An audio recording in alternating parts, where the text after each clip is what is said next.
An urban legend is a story that is passed down over the years that is usually based on myths and no real evidence. But some urban legends are loosely based on real life events, and sometimes years after the legend has started, an event will take place that mimics it, turning it from an urban legend into a real life event. Now these are mainly creepy true urban legends, but I do want to do a few different videos to do with mythical, paranormal and alien urban legends, so keep an eye out for those videos. But anyway, let's get started with this one. Kidney theft. You may have heard the urban legend of the businessman on a trip who meets a woman in a bar, and after spending the evening together drinking, she invites him back to her hotel room. Then the next thing the man remembers is waking up the next day. He is suffering with severe back pain and is taken to the emergency room, where doctors discovered he has undergone a major operation just a few hours earlier. And unbeknown to the man, it's confirmed that one of his kidneys has been cleanly and professionally removed. It does sound like nothing more than a legend, but this has happened many times. One of the most documented cases being Naseem Mohammed, a 25-year-old labourer from Ahmedabad in India. Naseem was waiting with some other men at a labour market when he was approached by a man who offered him a 3-month painting contract. Desperate for work, Naseem accepted and was put up in a house where he was kept for 2 weeks.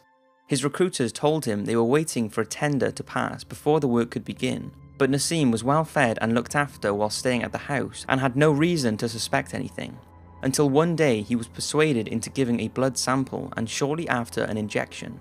The next thing he knows, he's waking up in a hospital bed. Naseem said he felt an acute pain on the left side of his body, and as he felt beneath the medical gown he had been dressed in, he could feel a bandage and surgical tape. To his horror, he realised he had been operated on, and an armed guard who stood by the doorway confirmed that one of Naseem's kidneys had been illegally removed. Naseem was thought to be one of the last of over 500 vulnerable Indian men who were preyed upon by kidney thieves in that particular area. The victims were lured with promise of work, only to find out that they were part of an illegal transplant operation run by a team of doctors, the main man being Dr. Amit Kumar, who were being paid to supply human kidneys to the rich, wealthy Indians and foreigners. Naseem tells of the countless other Indian men who had their kidneys stolen without their knowledge, until they woke up to the realization that they were missing an organ, meaning this urban legend is in fact true.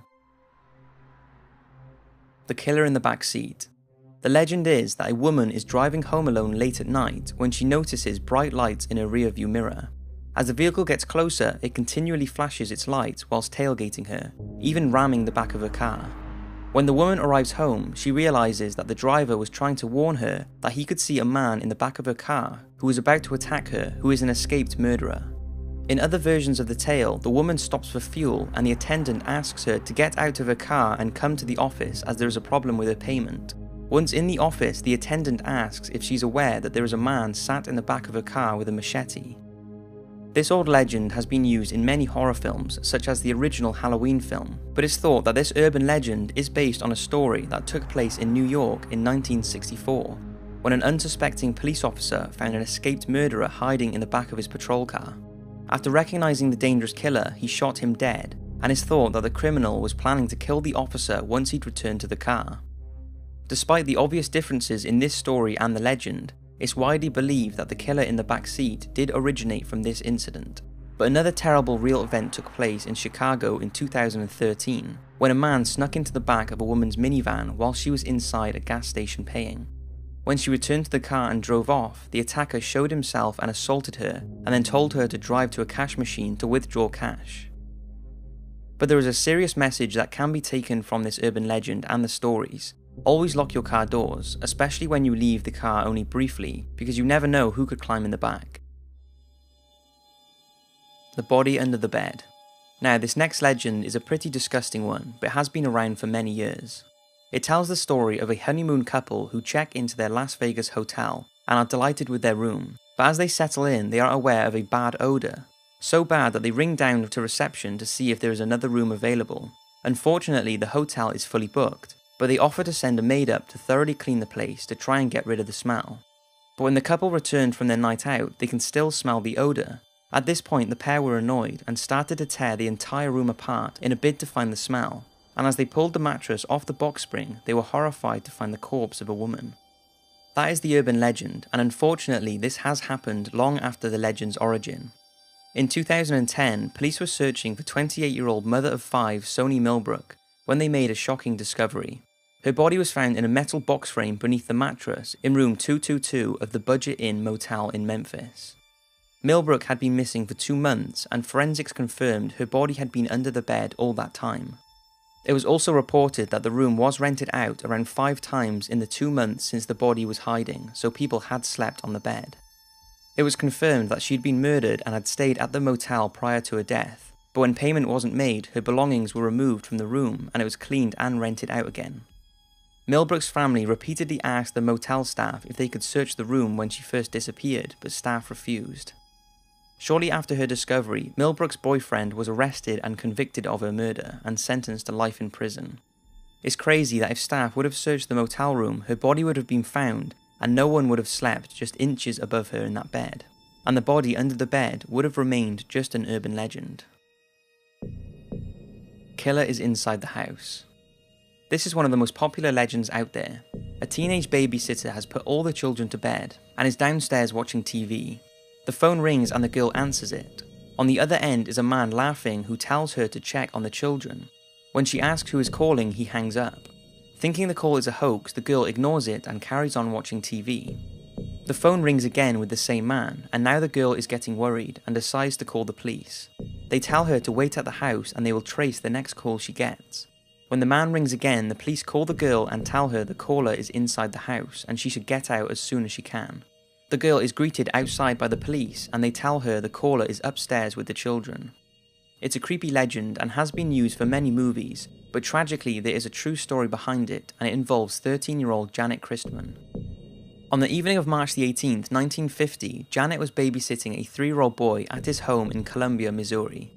It was a stormy night and Janet had turned down a party invitation to earn a few extra dollars babysitting. At around 10:30 p.m, police officers received a call from a young girl who was screaming hysterically, asking for someone to help her. But before the policeman could identify the caller, the line went dead. The phone call could not be traced as no one was manning the telephone test board. When the child's parents returned from their night out at around 1:30 a.m, they found the house ransacked and made the most horrific discovery. Janet's body was lying in a pool of blood with evidence of her frantically running through the house. It's thought the intruder smashed a window and attacked Janet in the living room, hitting her over the head, possibly strangling her with the cord of an iron and attacking her with a mechanical pencil. The initial suspect for the murder was a local man who was known to carry a mechanical pencil and had shown an interest in Janet, but inexplicably there was little cooperation from the police and the sheriff's department involved in the case, so despite evidence linking the man to the crime, he was never convicted, and Janet's murder remains unsolved, sadly giving some truth to the babysitter urban legend. Polybius the Cursed Game. Now this is a strange one. It could be true, but it could also just be purely an urban legend. So instead of comparing the legend with the truth, I'll just look into the story behind the so-called cursed game and you can let me know what you think. In 1981, an arcade cabinet game called Polybius briefly appeared in a Portland, Oregon amusement park. The style of the game itself cannot be confirmed, as some describe it as a weird abstract action format with a series of puzzles, and others describe it as an action space fighter. But according to the legend, it was so popular that it was causing addiction, and lines of people would form around the game, often resulting in fights over who would play next. But Polybius was no ordinary game. It was said to induce various psychological effects on players, with reports of people suffering from a series of unpleasant side effects, ranging from amnesia, nightmares, stress, and even a fear of playing any type of game, with some players apparently turning into anti-gaming activists. Then, around a month after the game's release, it disappeared and Polybius has vanished without a trace. The rumours over the years are that it was a prototype for the arcade game Tempest, but this has always been denied, and the most believed thought is that it was a tool of the United States government to test the player's mental and physical ability as a method of recruiting soldiers. According to the legend, there were also reports that the machines were visited by men in black suits who would collect unknown data from them, allegedly to test responses to the game's psychoactive effects. The urban legend and stories about Polybius have appeared as a feature story in the 2003 September edition of GamePro magazine, under the heading Secrets and Lies. It has also appeared in an episode of The Simpsons with the words "property of the US government" printed on the front of the machine, and it still continues to be the subject of numerous investigation-type programs. In 2011, a Polybius machine was rumoured to have been located in a Newport, Oregon storage unit.